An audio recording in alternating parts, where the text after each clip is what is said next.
갈멜산에 모인 이스라엘 백성들에게 야훼 하나님과 바알 사이에서 더 이상 머뭇거리지 말고 누구를 따를지를 택하라고 말한 엘리야는 이어서 야훼 하나님의 선지자는 자신만 홀로 남았고 바알의 선지자는 450명이라고 말을 합니다. 여기서 알 수 있는 것은 사실 아합과 이세벨의 학살로 많은 선지자들이 죽임을 당했지만 국내 대신 오바댜가 숨긴 100명이 있었죠. 그리고 나중에 알게 되지만 하나님께서 남겨놓으실 바알에게 무릎 꿇지 않은 7,000명이 있었습니다.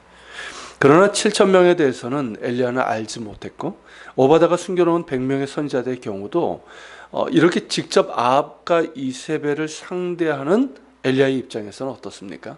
자신만 홀로 남은 것과 다를 바가 없었습니다. 이는 지금 그가 하는 일이 목숨을 걸고 하는 매우 위험한 일임을 의미합니다. 홀로 아합과 이세벨은 물론 기세등등한 바알 선지자들을 상대해야 됩니다. 그러나 동시에 이 일은 오직 살아계신 하나님의 능력을 의지하며 하는 믿음의 행위이고 순종의 행위입니다. 아무리 하나님을 믿는다 하여도 정말 살아계신 하나님의 능력을 의지하지 않으면 할 수 없는 일이고 무엇보다 아합에게 나아가라 하신 하나님의 명령에 절대 순종하였기에 할 수 있는 일이었습니다. 하나님의 살아계심은 숫자의 힘이 아니라 한 사람의 믿음의 순종을 통해서 나타나는 것입니다. 그것을 엘리야가 우리에게 보여주고 있는 것이죠. 또한 바알 선지자 450명이라는 말에서 아합과 이세벨의 간교함을 볼 수가 있습니다. 자, 엘리야가 아합에게 요청한 것은 뭡니까? 바알 선지자 450명과 아세라 선지자 400명을 갈멜산으로 모아오라는 것이었습니다. 그런데 몇 명만 왔습니까? 바알 선지자 450명만 왔습니다. 이는 혹시라도 있을 불상사를 대비해서 아세라 선지자 400명을 따로 빼돌린 것이죠. 참 간교하기 그지없는 자들입니다. 자, 엘리야는 바알 선지자들에게 먼저 송아지를 한 마리 잡아서 너의 신을 부르라고 합니다. 그러나 제단에는 불을 붙이지 말라 합니다. 바알이 정말 살아있다면 그가 불을 붙일 것이라는 것이죠. 바알 숭배자들에게는 충분히 가능한 승부였다고 생각을 했을 겁니다. 지금까지 그렇게 해본 적은 없습니다. 그렇지만 그들이 숭배하는 바알은 오른손에 번개를 들고 있었기 때문에 능히 불을 내릴 수 있을 것이라고 그렇게 생각을 한 것이죠. 그래서 그들은 제단에 송아지를 올려놓고는 아침부터 낮까지 바알의 이름을 불러 응답해달라고 구합니다. 그러나 아무 소리도 아무 응답도 없습니다. 당연하시죠. 그러자 그들은 제단 주위에서 돌면서 뛰고 춤을 추었습니다. 이것은 이제 전형적인 바알 제2의 모습입니다. 정오에 이르러 엘리야는 그들을 조롱하며 말하죠. 더 큰 소리로 부르라. 바알이 지금 묵상을 하고 있는지 혹은 잠깐 밖에 나갔는지 혹은 길을 가고 있는지 혹은 잠이 들어서 깨워야 할지 모르니까 더 크게 부르라는 것입니다. 이는 조롱이기도 하지만 바알에 대한 고대의 기록을 보면 바알은 죽을 수도 있고 여행도 가고 잠도 자고 쉬기도 하는 것으로 되어 있습니다. 그러므로 엘리야의 말은 너희 신 바알이 아침부터 이렇게 부르는데도 아무 응답이 없는 것을 보니 아마 어디 여행을 갔거나 지금 잠을 자고 있는 것 같으니까 더 크게 소리 질러서 돌아오게 하든지 잠을 깨우든지 하라는 그런 조롱입니다. 즉 우상에 불과한 허상에게 아무리 소리를 질러도 소용이 없다는 것이죠. 반면에 야훼 하나님은 어떤 분이십니까? 시편 121편 4절에서 그렇게 표현하고 있는 것처럼 졸지도 아니하시고 주무시지도 아니하시는 살아계신 하나님이십니다. 자, 엘리야의 말을 듣고는 바알 숭배자들은 큰 소리로 바알을 부르고 그들의 규례에 따라 피가 흐르기까지 칼과 창으로 그들의 몸을 상하게 합니다. 이 칼과 창으로 몸에 이렇게 상처를 내어서 피를 흘리는 이거는 실제로 바알 제사에 사용되었던 규례고요. 또 많은 우상 숭배에서 나타난 행위입니다.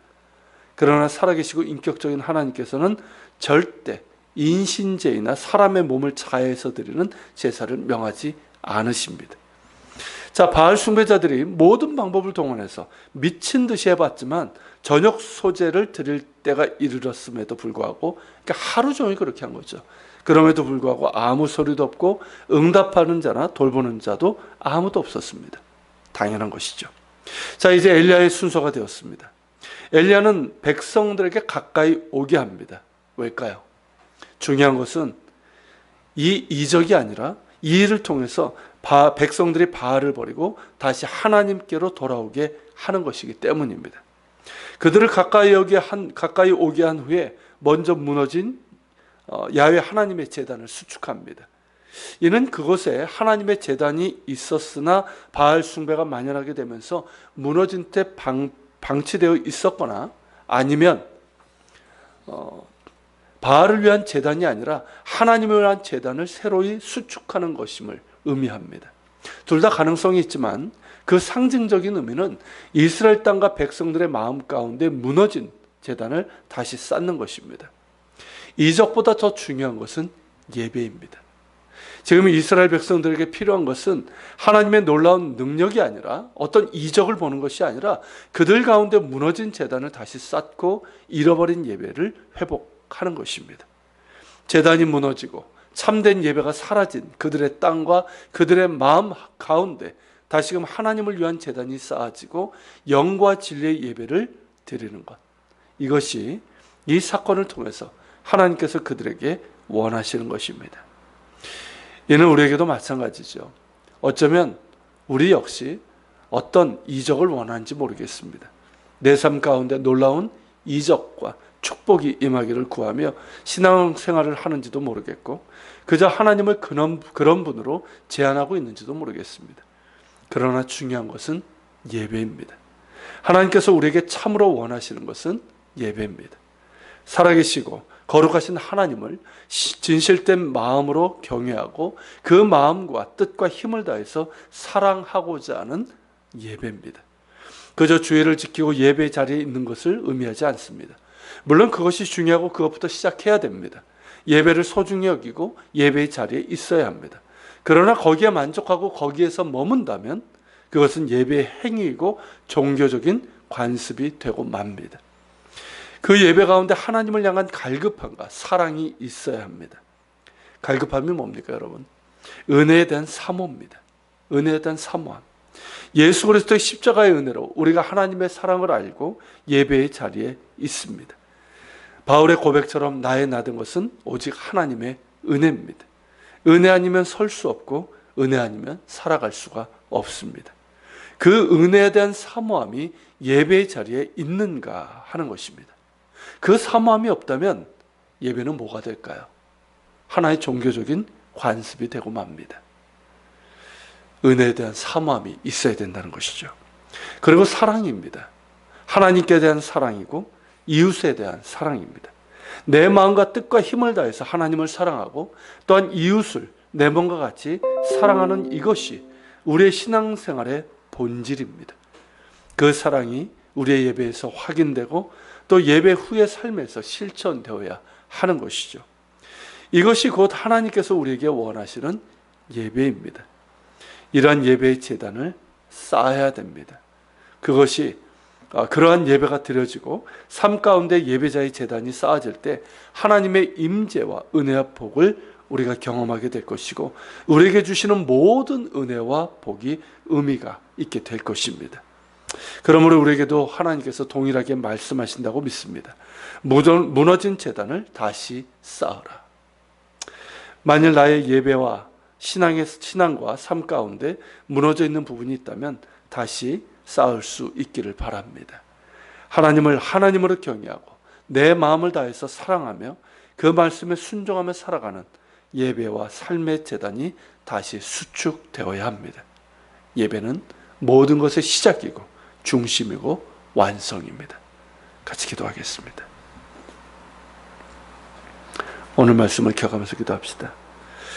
엘리야가 먼저 한 일은 어떤 이적을 하나님께 구한 것이 아니라 무너진 제단을 다시 쌓은 것입니다.